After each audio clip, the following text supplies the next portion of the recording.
আজ আমাদের রাজ্যে প্রায় ১,৫০০-এর উপরে চিকিৎসক নিগ্রহের ঘটনা ঘটেছে, যেখানে অধিকাংশ ক্ষেত্রে দেখা গেছে নিগ্রহকারীরা শাসক দলের সঙ্গে সরাসরি যুক্ত, ছোট মেজো সেজো বড় নানান ধরনের নেতা।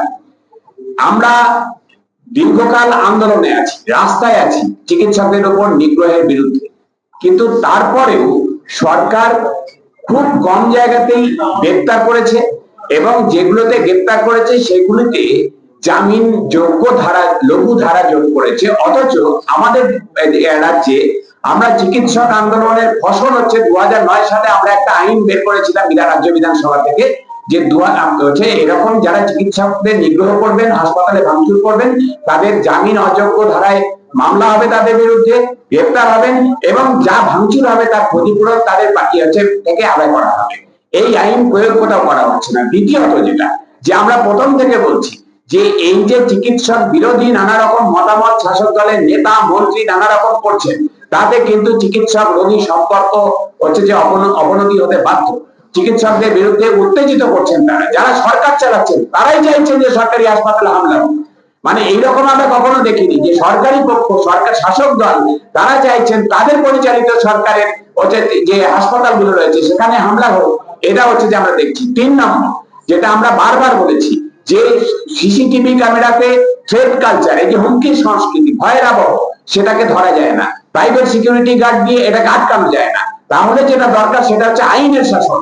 সরকার প্রশাসন তারা অপরাধীদের পক্ষ নেবে না, অপরাধীদের শত্রু মনে করবে। তারা বলবে বন্ধু নয়, শত্রু নয়, এরকম হয় না। তাহলে সেই অবস্থান সরকারকে নিতে হবে। আর সবচেয়ে বড় কথা, যে শেষ যেটা বলবো, যে স্বাস্থ্যের পরিকাঠামো, যেটা হচ্ছে যে শেষে বলছি কিন্তু সবচেয়ে গুরুত্বপূর্ণ, যে 1991 সালের পর থেকে রাজ্য সরকার আর সংশোধিত করেনি যে কতগুলি বেডে, কতগুলি রোগী পিছু কতজন ডাক্তার, কতজন টেকনিশিয়ান, কতজন নার্স লাগবে। আমরা বারবার বলছি রোগীর চাপ বাড়ছে রাজ্য সরকারি হাসপাতালে। অল্প সংখ্যক ডাক্তার দিয়ে, অল্প সংখ্যক নার্স দিয়ে, অল্প সংখ্যক টেকনিশিয়ানদের দিয়ে বেশি রোগীর পরিষেবা করাতে হচ্ছে, দিতে বাধ্য করাচ্ছে রাজ্য সরকার। এবং তার ফলে মানুষের, রোগী, তাদের পরিজনের যে প্রত্যাশা তৈরি হচ্ছে চিকিৎসা নিয়ে, আর আমরা যতটুকু দিতে পারছি আমাদের মাথার ঘাম পায়ে ফেলে সর্বাধিক আউটপুটটুকু দিয়ে, তারপরেও গ্যাপ থেকে যাচ্ছে। এই গ্যাপ পূরণ করবার জন্য যেমন কেন্দ্রের সরকারের দায় আছে, তারা যে হেলথ বাজেট বাড়াতে হবে, জিডিপির অন্তত 5% করা দরকার, তারা মাত্র 2% করছে। আবার রাজ্য সরকারও বেশিরভাগ জায়গায় সরকারের করের টাকা দিয়ে বেসরকারি নার্সিং হোমে পাঠিয়ে দিচ্ছে, বেসরকারি হাসপাতালগুলোর ব্যবসা বাড়ানোর জন্য স্বাস্থ্যসাথী করছে, কিন্তু রাজ্যের সরকারি হাসপাতালগুলোর পরিকাঠামো তারা করছে না। এবং এত হাসপাতাল, এত রোগী সরকারি মেডিকেল কলেজে আসতে হয় কেন? ব্লক হাসপাতালগুলো, প্রাইমারি হেলথ সেন্টারগুলো প্রায় তুলে দেওয়ার জোগাড় করেছে তারা। প্রতিরোধমূলক, রোগ প্রতিরোধমূলক যে স্বাস্থ্য, সেখানে বরাদ্দ প্রায় একদম নেই। বরাদ্দ কমাতে কমাতে একদম প্রায় শূন্যতে এসে ঠেকেছে। কেন্দ্র ওই ন্যাশনাল হেলথ মিশনে যে কটা টাকা দেয় তার উপরে নির্ভরশীল। ফলে রোগ প্রতিরোধ নেই, মানুষ রোগে পড়ছেন এবং রোগে পড়লে প্রাথমিক স্তরে, দ্বিতীয় স্তরে, মাধ্যমিক স্তরে কোনো চিকিৎসা পাচ্ছে না। তাই মেডিকেল কলেজে ভিড় করছেন এবং সেখানে এই যে পরিকাঠামো এবং লোকবল, মানব সম্পদ যা আছে, তার সাথে মানুষের যা প্রত্যাশা, মানুষের যা চাহিদা, যা রোগীর যা চাপ, এইটা ফারাক তৈরি হচ্ছে। এই ফারাক যতদিন না মিটিয়েছে ততদিন আপনি এই ধরনের ঘটনা ঘটতেই থাকবে। সে যতই ওনারা 100 কোটি বরাদ্দ করে এই সব সিসিটিভি বসান আর হচ্ছে যে এই সিভিক গার্ড লাগিয়ে দিন, লাইভ ভিডিও করা আছে, ডেট দিয়ে দিয়ে, কোন দিন কত হচ্ছে, কোথায় সিসিটিভি আছে, কোথায় নেই, কোন দিন কোথায় প্রাইভেট সিকিউরিটি গার্ড বসে আছে, কটা বসে আছে, প্রতিদিন আমাদের এটা রেকর্ড হচ্ছে। আমরা আদালতে জানাবো, যেটা আমরা আদালতে জানাবো, আদালতে ওরা মিথ্যে যদি হলফনামা দেয় রাজ্য সরকারের কৌশলী, তার পাল্টা আমরা হচ্ছে যে প্রমাণ ওখানে দেব। এবং রাজ্য সরকার এত যে জুনিয়র ডাক্তারদের বিরুদ্ধে হচ্ছে যে কর্মবিরতির বিরুদ্ধে এত কথা বলছিল, অথচ তাদের সিকিউরিটির ব্যবস্থা না করেই তাদের কাজে ফেরত যেতে বলছে। এবং হচ্ছে যে আমাদের কতদিন আগে ভগবানপুরে হলো, মেদিনীপুর জেলায়, সেখানে চিকিৎসক মারধর হলো, কাল সাগর দত্তে হয়েছে। এইরকম ঘটনা আরো বাড়তেই থাকবে। তার কারণ হচ্ছে সরকার আদপে ডাক্তারদের সিকিউরিটি নিয়ে ভাবিত নয়।